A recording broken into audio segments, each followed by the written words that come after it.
Good afternoon, everyone. 皆さん、こんにちは。It is always a great pleasure to be in Tokyo, and this time is no exception. And I'm grateful to the Kanto area transmission meditation groups for having organized this meeting, giving me another opportunity of introducing my story to more people. I'm most pleased, gratified by this enormous audience. If we got such audiences in the West, as we do here in Japan, we would think that the work was well and truly done. I saw that there was an enormous number of people who raised their hands as having come here for the very first time. And it is to these people especially that I would like to address the following few words of introduction, explaining perhaps something a little bit unusual in my expectations of you, the audience. I get the question very frequently from audiences, from letters, by email, usually addressed in the following way. Mr. Creme, your story is very interesting. You say a lot of things which are very different from other people. It is usually addressed in the following words. Why should I believe you? In other words, prove it to me. Prove that what you're saying is true.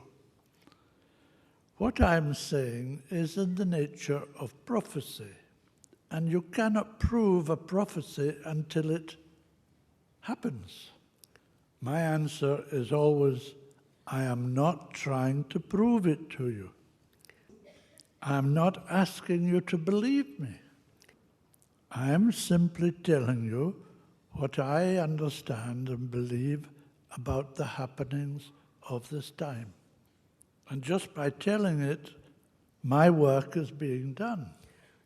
If I were really concerned whether you believed it or don't believe it, I would be a nervous wreck. Well, I may have jet lag and be old and decrepit, but I'm not yet quite a nervous wreck. What I am trying to do is simply present to you information which has come my way and hoping that you will keep an open mind, not necessarily believing it, but not rejecting it out of hand. And people say, oh, an open mind. I have an open mind, of course. I wonder,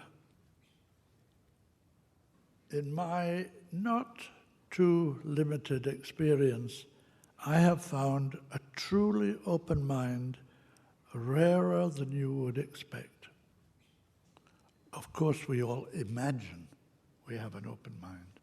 But in reality, most of what we think, most of what we believe, is the result of our conditioning from the cradle. Whether we have an open mind, a free mind, or a closed, conditioned mind depends on circumstances, how we're brought up, who were our teachers, what were our parents like, what kind of school did we go to, which country do we belong to. All these things condition our thinking and experience and determine whether we think for ourselves, whether we are really free or live in a conditioned circumstance. Of course, doing what I'm doing for over 30 years, I believe that what I'm saying is true. I believe we're living in a time in which the happenings are the most far-reaching, the most convulsive, the most changing of our world than anything you can possibly imagine. And change that is for the better for humanity. That the pain, the suffering, the stress, the tensions, the hideous happenings of the present in wars and cyclones and so on are passing, they're transitory, and are simply the birth pangs of a new civilization, which it is our privilege and our responsibility to make, to build. Whether you believe what I say is true or not, if you go home this evening with a renewed hope for yourself, for your future, for your children, and for their future, then I shall be perfectly satisfied. As humanity will very soon come to understand, we are going through an extraordinary period of change on planet Earth, a time of change. In fact, I believe that we are in a period in which three, not less than three, great, momentous happenings are taking place at the same time. Hence the necessity, the inevitability of change. We call it the Age of Aquarius. Now, this is not some kind of nice fantasy thought up by so-called New Age groups, but it is a hard, scientific, astronomical fact which you can prove to yourself by a visit to any observatory. This solar system of which we are a part makes a journey in the heavens in relation to the constellations of the zodiac, which takes approximately 25 to 26,000 years to complete.